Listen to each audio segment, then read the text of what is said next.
आने वाले मेहमान चिकन खाएंगे, मटन खाएंगे, क्योंकि डॉक्टर बोला अगर गलती से तू पार्टी खा लिया तो अगले दिन क्लिनिक में एडमिट होगा। मकान तो हम बना लेते हैं लेकिन बिना लिफ्ट की सीढ़ी चढ़ना मुश्किल हो जाता है। 40-50 के बाद तरह तरह की बीमारियां हमारे जीवन में आ जाती है। Diabetes, blood pressure, joint pain, gastric, ये तो कॉमन बीमारी है। गैस्ट्रिक आज के समय जन्म के साथ 2 सिलेंडर सबके पास है, एक लाल टंकी वाला और एक पेट वाला। मतलब कुछ भी खा ले 15 मिनट में अब गैस बनना शुरू हो जाता है, पेट फूलना शुरू हो जाता है। बेचारा परेशान है कि खाना देखे या छोड़ दे। मुंह बोलता है खा ले, पेट बोलता रहने दे। आपस में लड़ाई करते करते परेशान हो जाते हैं। गैस की समस्या एक आम समस्या बन गई। जॉइंट पेन 40 के बाद फ्री, भले आप डॉक्टर खुद है। अभी बड़े बड़े रिसर्च बता रहे हैं कि हार्ट का ऑपरेशन करने वाले डॉक्टर को हार्ट का प्रॉब्लम हो रहा है। डायबिटीज के इलाज करने वाले डॉक्टर खुद डायबिटीज से दुखी है। तो भला हमें कैसे स्वस्थ कर सकते हैं? ऐसे समय में हम खुद को स्वस्थ कैसे रखें, इसके लिए एकमात्र जो तरीका है वो है आयुर्वेद। आयुर्वेद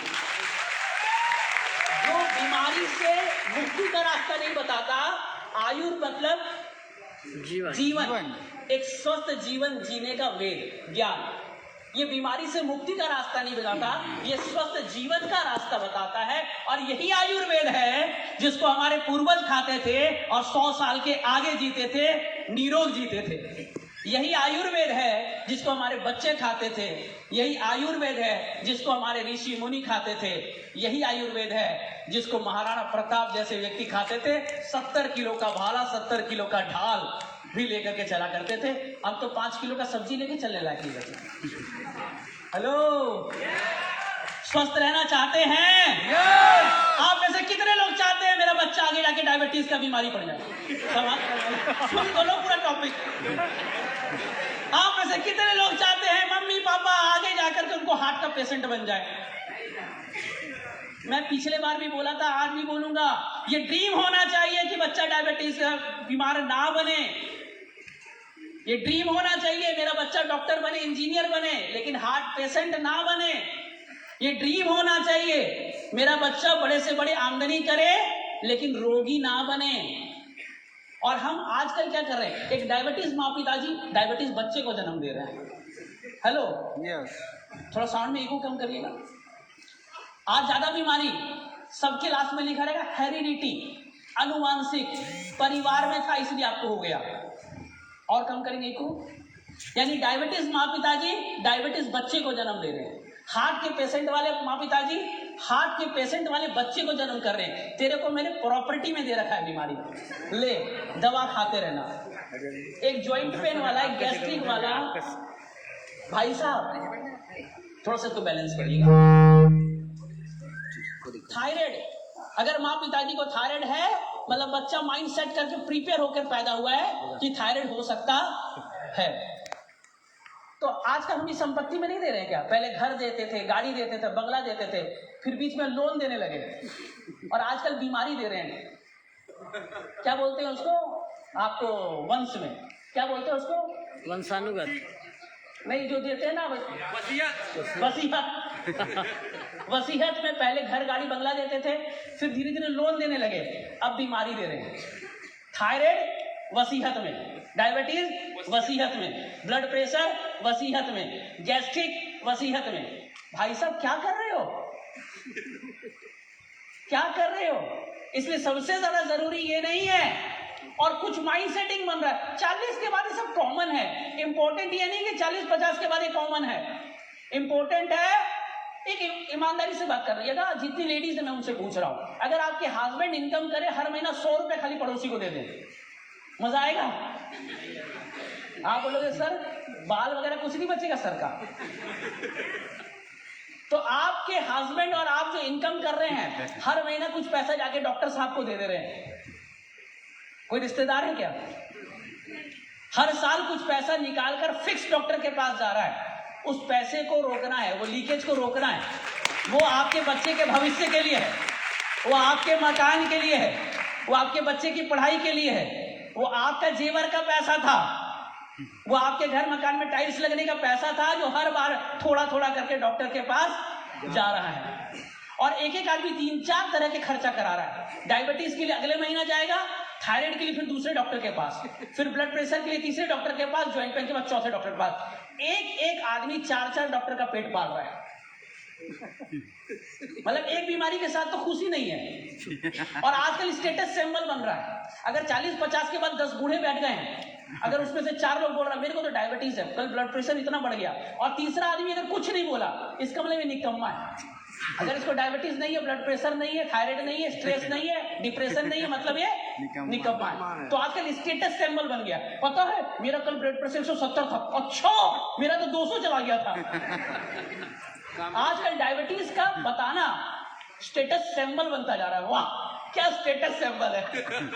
कभी सुनिएगा, पार्क में बैठे हुए 4 लोगों को बात करिएगा तो पता चलेगा, कल तो गैस से रात को सो नहीं पाए, दूसरा वाला बोलेगा सच में मेरी वाइफ तो जॉइंट पेन के लिए तेल लगा लगा कि वो भी नहीं सो पाए, हम भी नहीं सो पाए। वाह क्या स्टेटस सिंबल है फैमिली का। हम बीमार, तुम बीमार, हम सब बीमार, हमारा परिवार बीमार। ऑल्टोस ये बोल रहा है आपको बीमारी से मुक्त करना हमारा काम नहीं है, आप और आपके परिवार को निरोग रखना हमारा काम है, और इसी का काम है आयुर्वेद का। तो कैसा जीवन जीना चाहते हैं? निरोग जीवन जीना चाहते हैं? निरोग जीवन जीना चाहते हैं तो ऑल्टोस के प्लान को पीछे बताना, लेकिन ऑल्टोस की मिशन को पहले बताना। ऑल्टोस का मिशन बना लो कि हर घर में हम निरोग व्यक्ति रखेंगे। आने वाला जनरेशन मेरा डायबिटीज के साथ पैदा नहीं होगा, आने वाला जनरेशन मेरे पड़ोसी में ब्लड प्रेशर के साथ पैदा नहीं होगा, मेरे खानदान में कोई व्यक्ति को अगर हो भी गया है तो आगे जाकर बढ़ेगा नहीं, आगे जाके कंट्रोल में होगा, और आगे वाले जनरेशन को बीमारी के साथ पैदा नहीं करेंगे। ये एक छोटी चीज नहीं है, एक बड़ा कैंसर है, समाज का कैंसर बनता जाएगा। सोच के देखिए, अगर सारे डायबिटीज के बच्चे पैदा हो रहे हैं, ब्लड प्रेशर के बच्चे पैदा हो रहे हैं, तो आपका सेना कैसा होगा? भैया सैनिक आ गया सामने हमारे, रुक डायबिटीज का दवा खा के आ रहे हैं, तब गोली चलाएंगे। क्या सेना होगा, क्या समाज होगा, क्या हमारी अर्थव्यवस्था होगी? जिस देश में आधे से ज्यादा पैसा डॉक्टर और बीमारी में खर्च हो रहा है, उस समाज का, उस परिवार का क्या होगा?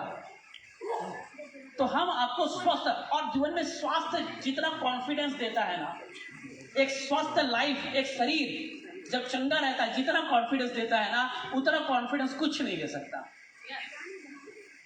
आपका वाइफ, आपके बच्चे, आपका परिवार, आपकी घर, आपके संपत्ति कुछ साथ नहीं देगा अगर स्वास्थ्य आपके साथ में नहीं है। तो अगर पैरालिसिस हो गया, 4 दिन तक बीमार रहेंगे, पड़ोसी भी पूछने आएगा, रिश्तेदार भी पूछने आएगा, 6 महीने के बाद लोग यही बोलेंगे, हे भगवान या तो बीमारी उठा लिया तो इसको उठा ले।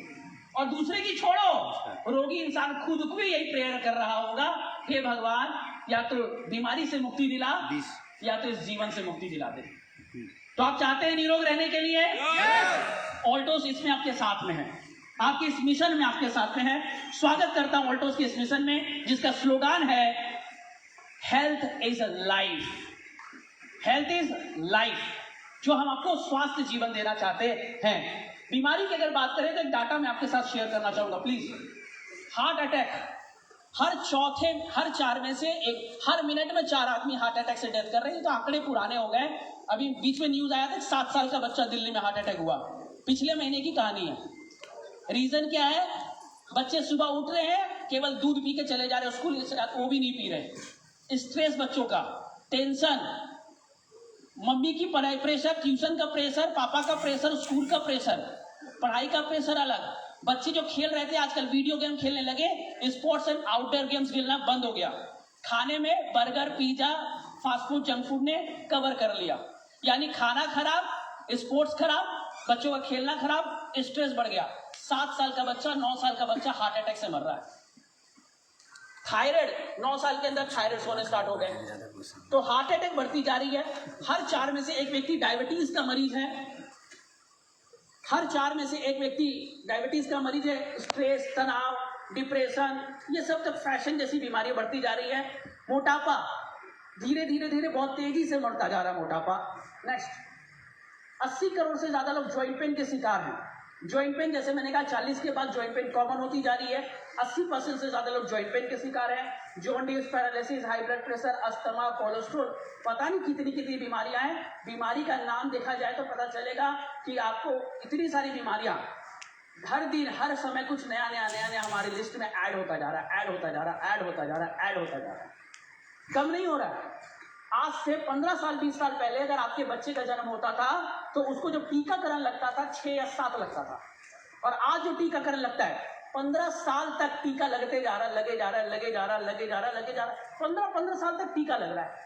इतने टीका का लिस्ट हो गया है, तो बीमारियों का लिस्ट धीरे धीरे बढ़ता जा रहा है। मुझे लगता है आने वाले और 10 साल के बाद में जन्म से लेकर बुढ़ापे तक टीका लगता रहेगा। इतनी बीमारियों का लिस्ट बढ़ने वाला है। बाद में बूढ़े लोग 60 साल वाले बोलेंगे कहाँ गया था, टीका लगाने गए हुए थे। इतनी बीमारी का लिस्ट बढ़ता जा रहा है। सो दैट वाइज सॉल्यूशन क्या है? सॉल्यूशन दवा नहीं है। कुछ समय पहले मुझे एक व्यक्ति मिले झारखंड में, बोले साहब गोल ब्लैडर में स्टोन हो गया था। मैंने कहा अच्छी, उसके बाद क्या हुआ? बोला सर निकाल दिया। मैंने कहा अच्छा, उसके आगे? बोला सर अभी किडनी में है। मैंने उसको निकाल दे। बोला सर क्यों ऐसे कैसे? मैंने कहा गोल ब्लैडर में हुआ तो उसको निकाल दिया, कल किडनी में उसको निकाल दे, परसों अमाशय में होगा, फिर मूत्राशय में होगा, निकाल तेरा बॉडी का सारा पार्ट। बोले किडनी, अगर घर में चूहा आया तो घर को खाली बाहर करोगे या चूहा को बाहर करोगे? चूहा को। अगर बॉडी में कोई कमी है, प्रॉब्लम है, तो उसको ठीक करना है, ना कि ऑर्गन को निकालना है। लेकिन मेडिकल साइंस आपको इस चीज के बारे में इजाजत नहीं देता। मेडिकल साइंस के पास एक ही प्रोसेस है, या तो समस्या को निकाल नहीं सकते हो तो समस्या को दबाओ। दवाई क्या खाते हैं आप? दवाई। दवाई मतलब बीमारी को दबाए, खत्म नहीं करेगा। और जब नहीं दबा सके तो जिस जगह पे बीमारी हुआ उस जगह को हटाओ। ये दो ही है, ऑपरेशन या दवाई। इसी का पूरा मॉडर्न मेडिकल साइंस चल रहा है। या तो पहले दबाएगा और जब नहीं दबा पाएगा तो उस ऑर्गन को निकालेगा, बस। इसके आगे कुछ नहीं है। लेकिन ऑल्टोस ये बोल रहा है, आयुर्वेद बोल रहा है, अगर धुआं है तो आग तो होगा, दुर्गंध है तो वजह तो होगा, उस वजह को हटाओ, दुर्गंध अपने आप जाए। उस कारण को हटाओ, बीमारी अपने आप जाए। और आयुर्वेद बोलता है वात पित्त कफ, पहले बोलते थे, ऑल्टोस बोलता है 4 काम करना, एक्टिवेटर, जो आपकी शरीर के अंदर ऑटो हीलिंग प्रोसेस है। आपकी बॉडी को भगवान ने बना के दिया है, ऑटोमेटिक रिपेयर होता है। भाई आपके हाथ को चलाने के लिए आपने कितनी ताकत लगाई, अपने आप चल रहा है। आपकी डाइजेशन प्रोसेस, खाना आपने खाया, अंदर का आ गया, अंदर पच रहा है, आपने क्या क्या काम किया बताओ तो? कुछ नहीं, ऑटोमेटिक हो रहा है। तो आपकी बॉडी ऑटोमेटिक बहुत सारे फंक्शन कर रही है, उस सारे सिस्टम को एक्टिवेट रखना है। अगर आपका लीवर अपना काम कर रहा है, किडनी अपना काम कर रहा है, हार्ट अपना काम कर रहा है, ब्रेन अपना काम कर रहा है, तो आप निरोग रहेंगे। लेकिन आज हार्ट, लीवर, किडनी अपना काम नहीं कर रहा है। क्यों? क्योंकि हमें भूख लगा, हम गए समोसा खा लिए, हमारे मुंह को अच्छा लगा, पेट में थोड़ा सा मजा आया, लेकिन किडनी दुखी है, मुंह खोल के खड़ा है, हाँ अब कुछ मिलेगा, बेचारा भूखे। लीवर दुखी, ब्रेन दुखी, हार्ट दुखी, सारे बेचारे फास्टिंग में, उपवास में। पेट भरा भरा लग रहा है, मुंह को मजा आ गया, फिर डोसा, फिर पिज्जा, अभी भी किडनी दुखी है। जब आपके शरीर के अंदर किडनी दुखी, लीवर दुखी, ब्रेन दुखी, सब ना कि केवल गैस एक्टिवेट हो। Hello yes. हम जो खा रहे हैं उससे खाली गैस एक्टिवेट हो रहा है। तो आपको कौन सा खाना खाना है? ऐसा खाना खाना है जो आपके शरीर में लीवर को एक्टिवेट रखे, ब्रेन को एक्टिवेट रखे, किडनी को एक्टिवेट रखे, ना कि बीमारी को एक्टिवेट करे। सेकंड बैलेंसर, वात पित्त कफ और कई सारे हमारे बॉडी के अंदर हार्मोन्स हैं जो हमारे खाने से चलते हैं। खाने को मीन्स ऐसा खाना जो सुलभ रूप से बॉडी पचाती हो, जिसमें से ज्यादा न्यूट्रिशन लेती हो और काम पे लगाती हो। खाना कौन सा है? जो पचने में सुलभ हो, जिसमें ज्यादा न्यूट्रिशन हो और जिसे बॉडी अपने काम पे लगाए। हम जो खाना खा रहे पचाने में मुश्किल है, न्यूट्रिशन की वैल्यू कम है, जिसके वजह से बॉडी को पूरक आहार मिलता नहीं है। तो ऐसे खाना खाना है जो आपके वात पित्त कफ को बैलेंस रखे, आपके बॉडी के सिस्टम को बैलेंस रखे। तीसरा, बॉडी के अंदर क्लींजिंग। हम जो खाना खा रहे हैं, हवा प्रदूषित है, वायु प्रदूषित है, खाना प्रदूषित है, और बॉडी भी कुछ टॉक्सिन्स बना रही होती है। बना रही होती है कि नहीं होती है? बॉडी भी कुछ टॉक्सिन्स बनाती है। जब फैक्ट्री में काम चलता है, घर पे काम चलता है, तब बुरादा निकलता है, कचरा निकलता है, काटी निकलती है, निकलता है कि नहीं निकलता है? आप क्या करते हो? घर से उसको साफ करते हो। उसी तरह बॉडी में जो दिन रात काम कर रही है, उससे भी कुछ कचरा बनता है, और बॉडी बाहर से भी कुछ कचरा कलेक्ट करती है। वो अगर बॉडी में जमा रह जाएगा तो बीमारी का कारण होता है। उसे शरीर से निकालना तीसरा मुख्य कारण है। लेकिन हम क्या कर रहे हैं, मान लीजिए आपका घर में बच्चा है और बच्चे को आपने खिलौना दिया, खिलौना टूट फूट जाता है, अब फिर नया खिलौना दिए तो पुराना खिलौना क्या करेगा, पुराना खिलौना क्या करेगा, साइड में नया खिलौना खेलना शुरू। तो हम बार बार नया खिलौना ले रहे हैं, पुराना खिलौना कबाड़ बनता जा रहा है। लेकिन वही गरीब बच्चे को जब आप खाना नहीं देते, नया खिलौना नहीं देते, तो क्या करता है, पुराने खिलौने को यूज करता है। यस और नो? इसी तरह आपकी बॉडी में cholesterol, bad protein, bad cholesterol कुछ पड़ा हुआ है। जब आप बीच बीच में फास्टिंग पहले करते थे तो बॉडी क्या करती है, फास्टिंग के समय में शरीर के अंदर के cholesterol, bad protein, wastage material को रीप्रोसेसिंग करके एनर्जी में कन्वर्ट कर देती थी और हम निरोग रहते थे। और यह साइंस था हमारी फास्टिंग का। लेकिन आज हम सुबह, शाम, दोपहर, रात, बीच में फिर अलग से बर्गर, पिज्जा, चिप्स, कुरकुरे डाले जा रहे हैं और बॉडी में वेस्टेज भरा जा रहा, भरते जा रहा है। पहला क्या काम करना है, आप या तो इंटरमीडिएट फास्टिंग करिए, या तो फुल डे फास्टिंग करिए, या तो फ्रूट्स के साथ चलिए, या तो जूस के साथ चलिए, कुछ खाने को पॉज करिए, रोकिए। एंड सेकेंड, आपकी बॉडी में फाइबर इंट्रेट करना है। फाइबर ऐसी चीजें जो बॉडी को क्लीन करे।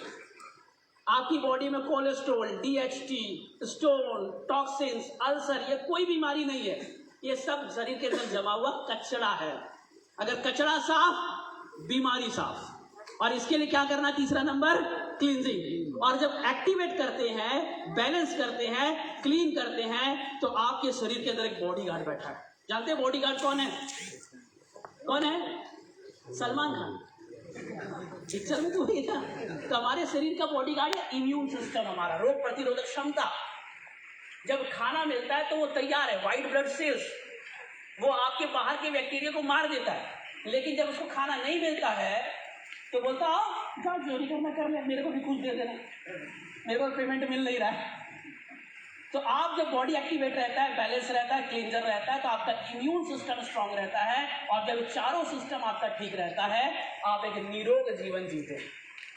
और इसको करने के लिए आपको हेल्प करता है ऑल्टोस का प्रोडक्ट। जैसे एक्टिवेट करने के लिए आप एरोप्लेक्स प्लस, FT15, स्पाइरुलिना जैसे प्रोडक्ट ले सकते हैं, जो आपकी बॉडी के सेल्स एंड ऑर्गन्स को न्यूट्रिशन देता है और एक्टिवेट करता है। बैलेंस करने के लिए आप नोनी ले लेते हैं, आप हमारे पास स्पाइरुलिना आप ले लेते हैं, आप हमारे पास में व्हीट ग्रास है, आप इसको ले लेते हैं। ऐसे कुछ प्रोडक्ट लेते हैं जिसमें हाई न्यूट्रिशंस है और वात, पित्त, कफ तीनों को बैलेंस करने का काम करता है। ओरिजिन डायबा ले लेते हैं, आंवला ले लेते हैं। क्लींजर की अगर बात करें तो ओरिजिन बेस्ट क्लींजर है। सापोनिन है, फाइबर्स है, सोलेबल और अनसोलेबल फाइबर है। डिटेल में आज इस पे नहीं जाऊंगा, बहुत सारे प्रोडक्ट टच करता हुआ जा रहा हूं। सापोनिन नाम का एक ऐसा फाइबर जो आपकी बॉडी में पूरी तरह से क्लींजिंग प्रोसेस में काम करता है। एलोवेरा ओरिजिनल में भरा पड़ा है। अगर आप उसको लगातार सेवन करते हैं तो लंबे समय तक भी, अगर आपको गैस्ट्रिक है, लंबे समय तक भी आपको ओबेसिटी है, लंबे समय तक भी आप थकान महसूस करते हैं, तो आपकी बॉडी में लेजीनेस को दूर करता है, टॉक्सिन्स को दूर करता है। फ्लैक्स ऑयल ले लीजिए, कोलेस्ट्रॉल कितना भी आपकी बॉडी में, बैड फैट जितना भी है, उसको रिमूव करता है। नोनी ले सकते हैं, व्हीट ग्रास ले सकते हैं। ये सब सुपर क्लींजिंग प्रोडक्ट है जो ऑल्टोस आपको दे रहा है। और आप ये जब लेते हैं, यानी एक क्लींजिंग प्रोडक्ट आपको लेना है। ओरिजिन लीजिए, नोनी लीजिए, व्हीट ग्रास लीजिए या फ्लैक्स ऑयल ले लीजिए, या अपने सलाह के अनुसार आप 3-3 महीना में चेंज करते हुए एक क्लींजिंग प्रोडक्ट ले लेते हैं। एक ऐसा प्रोडक्ट लेते हैं जो आपकी बॉडी में वात, पित्त, कफ को कंट्रोल करता है। और एक ऐसा प्रोडक्ट ले लेते हैं जो आपकी बॉडी में एक्टिवेट रखता है। एरोप्लेक्स ले लेते हैं, स्पाइरुलिना ले लेते हैं, प्रोटीन ले लेते हैं। और तुलसी और कुरकुमिन तो कंपलसरी, जो मैं आगे चर्चा भी करूंगा। और आप एक स्वस्थ जीवन का आनंद ले सकते हैं। आइए कुछ डिजीज पे बात करते हैं आज। गैस्ट्रिक कॉमन डिजीज, जिस भी घर में चले जाओ पक्का एक ना कोई एक दो आदमी मिलेगा ही मिलेगा। यस और नो? यस और नो? क्या कारण है गैस्ट्रिक के? बहुत सारे कारण हैं। आइए एक एक करके थोड़ा सा समझ लेते हैं गैस्ट्रिक क्या क्या कारण है। नेक्स्ट प्लीज, नेक्स्ट को दबा दीजिए। Next, cause of acidity, skipping meals. हम टाइम पर खाना नहीं खाते हैं या मील्स को स्किप कर देते हैं। देखो, भूख लगना अच्छी बात है, भूखे रहना गलत बात है। आपको भूख लगे खाना खाना चाहिए, इट्स गुड थिंग, लेकिन भूख लगा और आपने खाना नहीं खाया या उल्टा सीधा खाया, ऐसे में बॉडी की एसिड ही आपका दुश्मन बन जाता है और एसिडिक बना देता है, आपकी बॉडी के अंदर के सिस्टम को जलाना शुरू कर देता है। तो टाइम पे खाना खाएं, कम खाना खाएं, लेकिन टाइम को मेंटेन करने की कोशिश करें। 2 टाइम खाएं कोई दिक्कत नहीं है, 3 टाइम खाएं कोई दिक्कत नहीं है। आप बस स्टैंड में जाते हैं, एक ही टाइम पे बस आता है, लेकिन अगर कभी सुबह आ रहा है, कभी दोपहर आ रहा है, कभी शाम को आ रहा है, तो आप पकड़ने जाएंगे उस बस को? नहीं। तो बॉडी भी इसी तरह से टाइम मांग लेता है, ब्रेन को सिग्नल देता है, इस समय में तेरे को मटेरियल मिलेगा, रॉ मटेरियल मिलेगा, प्रोसेसिंग यूनिट तैयार। लेकिन रॉ मटेरियल जब आगे पीछे टाइम पे मिलता है तो बॉडी का सिस्टम खराब हो जाता है। तो 2 टाइम खाएं कोई दिक्कत नहीं, 1 टाइम खाएं तो भी दिक्कत नहीं, नहीं खाएं तो भी दिक्कत नहीं, 3 टाइम खाएं कोई दिक्कत नहीं, लेकिन एक रेगुलर टाइमिंग सिस्टम के साथ खाना एक हेल्दी सिस्टम होता है। तो स्किपिंग मील्स नहीं करें, eating in the irregular time, having meals just before bed, खाने से जस्ट पहले आप चले गए। खाना पेट में जाता है तो काम नहीं बन गया, पेट से बड़ी आंत से छोटी आंत से रस निकल के आपके ब्रेन में जाता है, खून की कोशिकाओं तक जाता है, सेल्स तक जाता है, यहाँ पे हुआ फूड का काम खत्म। लेकिन आपने अभी खाना खाए, चले गए बेड में, रेस्ट मोड में चले गए, ऐसे में या तो नींद नहीं आएगा या तो खाना हजम नहीं होगा, 2 में से एक काम होगा, या तो नींद नहीं आएगा या तो खाना हजम नहीं होगा। और अगर नींद में चले गए तो खाना हजम नहीं होगा और दूसरा स्लीपिंग मोड में चले गए तो आपकी बॉडी में डाइजेशन का सिस्टम खराब हो जाता है। आपकी करवट बदल दी आपने, फिर जिस तरह से आपकी फ्लो में आना था उसका डायग्राम तो बना हुआ है ना, वो सारा डायग्राम खराब हो जाता है। ओवर ईटिंग, हम जब खाना खाते हैं, खाना मुंह में गया और ब्रेन में उसका सिग्नल पहुंचा, इस बीच में कम से कम 15 से 20 मिनट का गैप है, लेकिन इस गैप को जब हम स्पीड में खाते हैं, हड़बड़ी में खाते हैं या ज़्यादा खाते हैं, तो कई बार आप महसूस करते होंगे, खाने के बाद महसूस होता है ज़्यादा खा लिया यार, खाई जा रहे एक रोटी और ले लेते हैं और फिर महसूस होता है कुछ ज़्यादा खा ली। Yes sir no? क्योंकि आपने अभी तक इमोशनल ईट कर रहे थे, एक्चुअल ईट नहीं कर रहे थे। एक्चुअल ईट क्या पता है? जब लगे स्टॉप, ये सिग्नल है, या आप अपने भूख से थोड़ा सा कम खाएं। तो ओवर ईटिंग हमारे, क्योंकि जब आप एक घर पे हैं जिसमें 7 तरफ फर्नीचर भरा है, तो चलेंगे तो गिरेंगे कि नहीं गिरेंगे? तो आपके खाने में 50% खाना, 25% एयर, 25% वाटर का जगह होना चाहिए। लेकिन हम खाना कहाँ तक खाएं? थोड़ा सा पहले खाएं, फिर थोड़ा बेल्ट खोल के खाते हैं, फिर थोड़ा सा हिल के खाते हैं, फिर हाथ ऐसे करेंगे, पैर थोड़ा फोल्ड था उसको सीधा करेंगे, फिर एक रोटी खाएंगे। मतलब जितना खा उतना भर के दबा के, जब यहाँ तक रहता है, मतलब एक बार तो आग के साथ में चावल भी आ जाता है, अब बोलते और एक मीठा खाली खा के उठ जाते हैं। तो इसको बोलते हैं ओवर ईटिंग नहीं, ओवर ईटिंग हो जाता है। इसके लिए पेट में जगह बचता नहीं है। कंजप्शन द स्पाइसी फूड, बहुत ज़्यादा स्पाइसी, बहुत ज़्यादा मसाला, बहुत ज़्यादा अल्कोहलिक, बहुत ज़्यादा एसिडिक खाना खाते हैं। High intake of salt, salt को लेना अच्छी चीज़ है, ऊपर से सॉल्ट लेना, एक्स्ट्रा सॉल्ट लेना, हाई इंटेक सॉल्ट भी हमारे लिए होता है। लो फाइबर डाइट, 30 ग्राम फाइबर, नोट डाउन कर लें, 30 ग्राम फाइबर अगर आपके डाइट्स में आ गया, बीमार नहीं पड़ेंगे। अगर diabetes, blood pressure, cancer, joint pain भी है, ठीक होना स्टार्ट हो जाएगा। 30 ग्राम फाइबर कैसे नापेंगे, अगले वीडियो वगैरह बताएंगे। फाइबर्स कहाँ कहाँ मिलेंगे, खाने में कहाँ मिलेगा, ऑल्टोस के प्रोडक्ट में कहाँ मिलेगा, ओरी जेल में भर भर के, वीट ग्रास में भर भर के। तो आप 30 ग्राम फाइबर्स लेते हैं। फाइबर की कमी से हमारा डाइजेशन प्रॉब्लम होता है। एक बात मैं आपको पते की बात बता दूं, आपके पेट में ऐसा कोई भी एंजाइम नहीं है जो आपके खाने को डाइजेस्ट करता है। अभी से थोड़ा देखेंगे, एसी बंद है, आपके खाने में ऐसा एक भी एंजाइम नहीं है। बाकी लोग फोकस मत करें और अरविंद सर देख लेंगे, आप टेंशन मत लो, ठीक है। आपके पेट में ऐसा कोई भी एंजाइम नहीं है जो खाने को हजम करता है। खाने से पहले जो फाइबर या सलाद लेते हैं उसमें ही ऐसा एंजाइम होता है जो खाने को डाइजेस्ट कर पाता है। तो फाइबर की कमी से आपकी बॉडी खाने को डाइजेस्ट नहीं कर पाती है। और क्या क्या कारण है? Tea, coffee, soft drink, excess, खाली पेट बेड टी, नाम ही बेड टी है, इको फिर हो रहा है। खाली पेट चाय, एक्सेस चाय, खाने के साथ चाय, soft drink, cold drinks, coffee, दिन भर में 1 से 2 चाय ठीक है, बिना दूध के चाय ठीक है, दिन भर में 1 से 2 कॉफी ठीक है, इसके आगे नुकसान कारक माना जाता extreme extremely spicy food, fatty food, spicy food, acidic food, ये सब कारण होते हैं। और क्या कारण होते हैं? नेक्स्ट, किसी तरह का बीमारी ऑलरेडी पेट में है, अल्सर है या किसी तरह की बायोस बन रही है, बाइस बन रही है, ऑलरेडी है। लैक ऑफ स्लीप, रात को नहीं सोने से दूसरे दिन डिसेंट्री होना फाइनल है।